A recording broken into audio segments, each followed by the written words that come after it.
How to fix Steam your account does not meet the requirements. So let's get started. If you see this error, then simply go to any web browser and in the search address bar simply type down the Steam support and hit enter. Once done, so you'll be navigated to the Steam support option available there. Tap on it and navigate to its official website. Now here, scroll down till the bottom and tap on the data related to Steam option available there.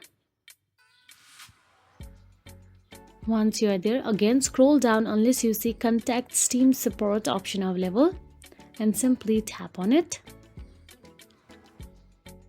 Now once you tap on the contact to Steam support, you will get to see a box where you can add your description. Simply write down the problem you are facing in Steam and you can also upload the screenshot of it.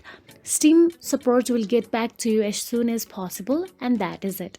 If you found this video helpful, please like, share and subscribe, and thank you so much for watching.